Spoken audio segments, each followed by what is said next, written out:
Gloire à Dieu. Bien à mes frères et sœurs, tous ceux qui me suivent à travers le monde, en Côte d'Ivoire, partout, enfants de Dieu ou pas, soyez bénis au nom de Jésus. Alléluia. Ce matin, nous allons encore méditer et le thème de notre méditation, c'est les funérailles de Jésus. Les funérailles de Jésus. Bien-aimés, nous allons tirer notre passage dans le livre de Zacharie au chapitre 12 et nous allons situer notre lecture à partir du verset 9 au verset 10. Alléluia. La Bible dit, il est écrit, je lis, « En ce jour-là, je m'efforcerai de détruire toutes les nations qui viendront contre Jérusalem.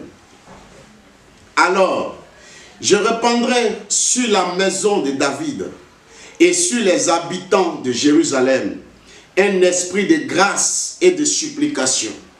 Et ils tourneront les regards vers moi, celui qu'ils ont percé. Ils pleureront sur lui comme on pleure sur un fils unique. Ils pleureront amèrement sur lui comme on pleure sur un premier-né. En ce jour-là, le deuil sera grand à Jérusalem comme le deuil d'Adadrimon dans la vallée de Megiddo. Gloire à Dieu. Écoutez-moi bien, ce que je vais dire ce matin, ça me tient vraiment à cœur. Les funérailles de Jésus. Gloire à Dieu. Jésus de Nazareth. La Bible dit qu'il a été conçu du Saint-Esprit. Il est né dans une crèche. Plusieurs prophéties. Bien-aimés, bien avant, depuis même le jardin d'Éden, il avait déjà été annoncé. Isaïe a parlé de sa mort.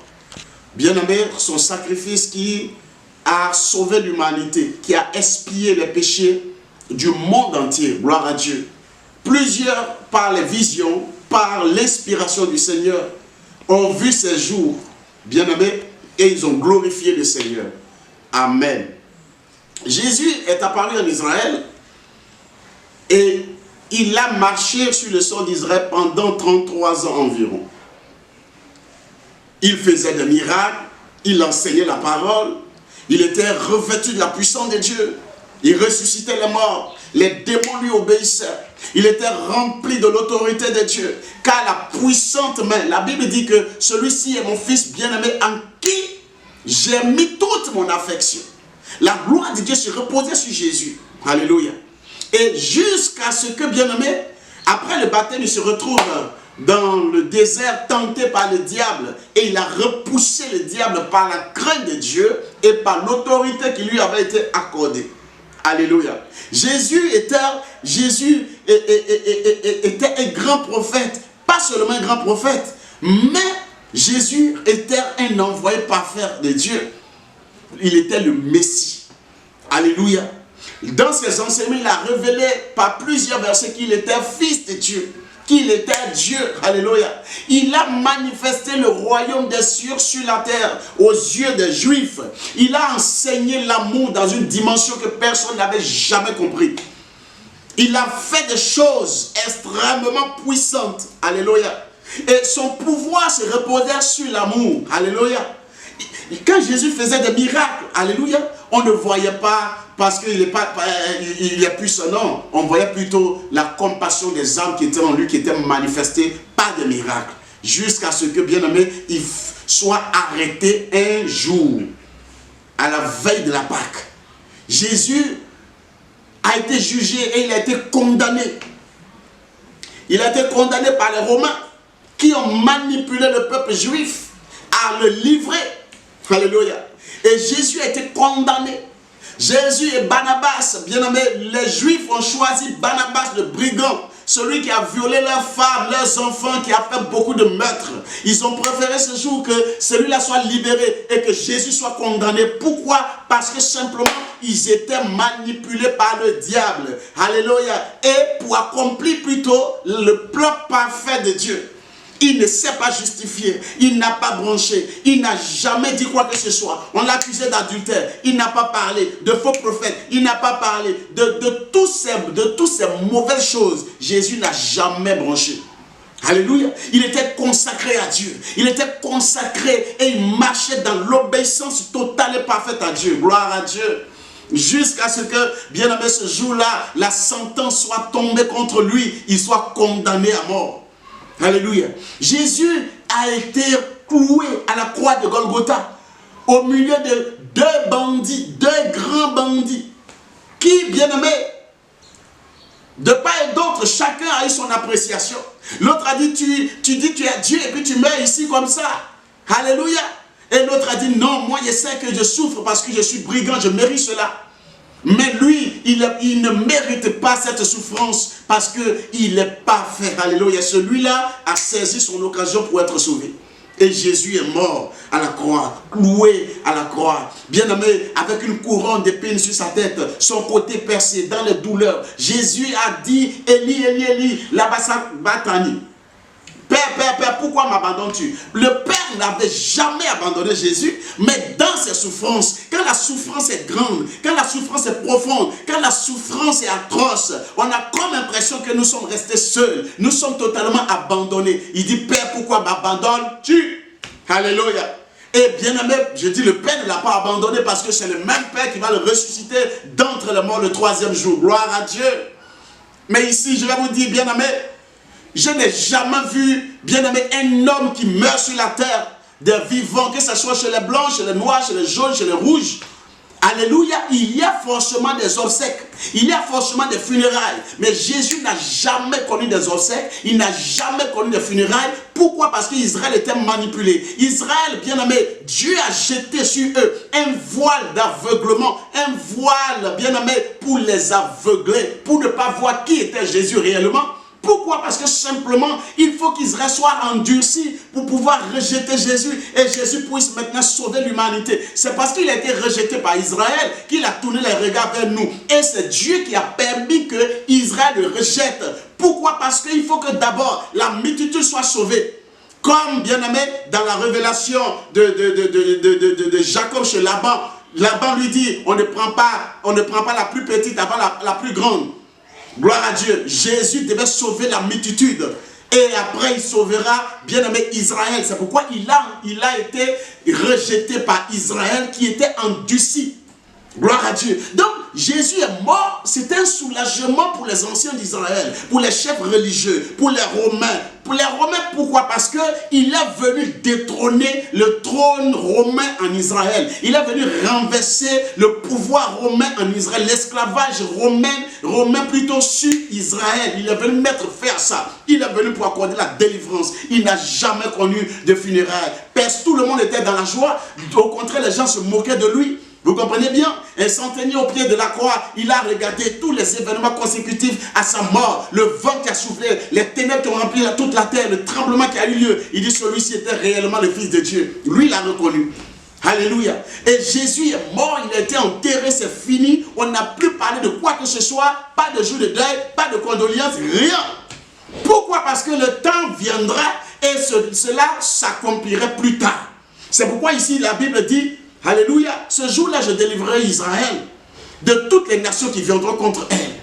Il aura un temps où Israël sera combattu. Israël est toujours en guerre contre plusieurs pays, mais un autre temps arrive qui annonce encore des temps plus douloureux, des temps plus dangereux pour Israël, des temps plus compliqués pour Israël. Mais la Bible dit que l'Éternel dit, je me forcerai à détruire toutes ces nations qui viendront contre Israël. Et après cela, je reprendrai mon esprit sur eux, l'esprit de grâce. Je reprendrai mon esprit sur eux et bien aimés, ils reviendront à moi, ils tourneront leur face, leur visage, leur regard vers moi. Et ils se remettront en cause de tout péché, de rejet. Et ce jour-là, bien-aimé, Israël reviendra à la repentance. Ça fait partie des signes des derniers temps. C'est un des signes des derniers temps. Il aura les funérailles de Jésus en Israël. Dis Amen. Et cela arrive très bientôt. Cela arrive dans des années qui arrivent bientôt. Nous verrons, nous entendrons sur les médias la repentance qui a eu lieu bien-aimé, en Israël. La Bible dit, je répandrai mon esprit. C'est une œuvre divine qui va se manifester pour Israël, qui va se repentir, qui va se remettre en cause. Nous avons crucifié le Fils unique de Dieu. Nous avons crucifié un homme juste. Nous avons tué, nous l'avons rejeté. Ils vont se remettre en cause, ils vont se repentir. Parce que la puissance et la grâce de Dieu, l'Esprit de Dieu sera répandu sur Israël et sur les Juifs, bien-aimés, et ils se remettront en cause dans une sincère volonté, bien-aimé, de revenir à Dieu. Dans une véritable repentance. Et ils vont dire, oui, nous reconnaissons que nous l'avons rejeté. C'est notre frère, c'est notre Seigneur, c'est notre Dieu. Nous l'avons rejeté. Israël va se repentir bientôt. Alléluia. Et la Bible dit que, bien-aimé, à cette période, qu'est-ce qui va se passer? Bien-aimé, les familles, dans chaque famille, les femmes à part, les hommes à part, ils s'enfermeront dans des maisons, dans des endroits, et ils pleureront comme on pleure sur un fils unique. Ils pleureront Jésus. Ça fait combien d'années qu'il est mort? Et aujourd'hui, Israël s'apprête à pleurer Jésus. C'est pourquoi j'ai dit les funérailles de Jésus. Bien aimé, nous sommes déjà pratiquement à la fin des temps, et Dieu va finir bientôt de sauver le monde. Et il va tourner les regards sur Israël. Il va les sauver. Il va leur faire grâce, il va manifester sa bonté, il va manifester sa fidélité. Il se souviendra de la maison de Jacob, de la maison d'Isaac, de la maison d'Abraham. Il se souviendra de cette maison et il les délivrera et il leur accordera son salut, il leur accordera sa délivrance. Israël rentrera bientôt dans la repentance et commencera à pleurer le Fils unique de Dieu. Je vais vous dire, bien aimé, Israël va amèrement pleurer Jésus. Israël va pleurer Jésus. Nous serons à quelques temps de l'enlèvement. Nous serons à quelques temps de la restauration. Nous serons à quelques temps de la délivrance. L'Esprit de Dieu qui est déployé sur toute la terre, bien aimé, couvrira, bien aimé, les quatre coins de cette nation d'Israël. Et chaque juif, peu importe le lieu, l'endroit où il se trouvera, il sera visité par l'Esprit de grâce. Et la repentance sera sur les lèvres et dans le cœur. Ils pleureront le Fils de Dieu. Ils pleureront le Messie. Ils pleureront, la Bible dit, ils pleureront, bien aimé, celui dont ils ont percé le côté, celui qu'ils ont crucifié, celui qu'ils ont couronné d'une couronne d'épines. Ils pleureront amèrement sur lui ce jour. Le temps vient, le temps est déjà accompli. Les funérailles de Jésus, c'est pour bientôt à Jérusalem, c'est pour bientôt en Israël. Au nom de Jésus de Nazareth, ils reconnaîtront leurs erreurs, ils reconnaîtront leurs péchés, ils reconnaîtront et ils se, bien-aimés, rabaisseront devant Dieu ce jour pour reconnaître leurs fautes. Israël va bientôt pleurer Jésus. Israël va bientôt reconnaître que Jésus est son Seigneur. Israël va bientôt confesser que Jésus est son Dieu. Oui, ils ont été endurcis pour que nous, païens, nation païenne, nous soyons sauvés. Israël a repoussé, a rejeté Jésus pour que nous puissions avoir accès au royaume des cieux. Et lorsque, bien aimé, un temps va bientôt arriver, Israël sera visité à nouveau par Jésus-Christ de Nazareth. Il se retournera vers la maison de David et il sauvera la maison de David. Voici, bien aimé, les funérailles de Jésus en Israël bientôt. Voici où les larmes vont couler véritablement. Oui, parce qu'il mérite cette dignité, il mérite cet honneur. Israël reconnaîtra, bien aimé, d'une façon, d'une manière unanime que Jésus est le Seigneur. Jésus est le sauveur, ce qui n'est pas encore le cas aujourd'hui. Israël confessera le salut éternel en Jésus. Ils seront sauvés. La maison de David sera sauvée. La maison de David, la maison de Jacob sera sauvée. Ce jour, ils seront visités. La grâce de Dieu, la puissance de Dieu, la bonté de Dieu, l'amour pour Israël va se manifester. Alléluia. C'est pourquoi, bien aimé, je donne un avertissement à nous, les nations non juives, les nations païennes. Profitons de l'occasion pendant que son esprit est dans le monde, pendant que son esprit est encore dans nos continents. Profitons pour rentrer dans le royaume. Profitons pour accéder au royaume des cieux, parce que notre temps vient. Il n'aura plus de temps pour le monde. Il va se retourner, bien aimé, dans la maison de David pour sauver la maison de David. Et ça sera la fin. Ça sera pratiquement la fin. Nous serons bientôt à la fin. Nous serons bientôt à la fin des temps. C'est une prophétie que le prophète Zacharie a donnée pour les temps derniers. Et cette prophétie est bientôt sur le point de l'accomplissement. Cette prophétie s'accomplit très bientôt. Israël qui va pleurer Jésus. Israël qui va chercher la grâce de Dieu. Israël qui va confesser ses faiblesses, confesser son idolâtrie, confesser ses péchés, confesser son égarement, confesser, bien-aimé, sa débauche, sa prostitution spirituelle.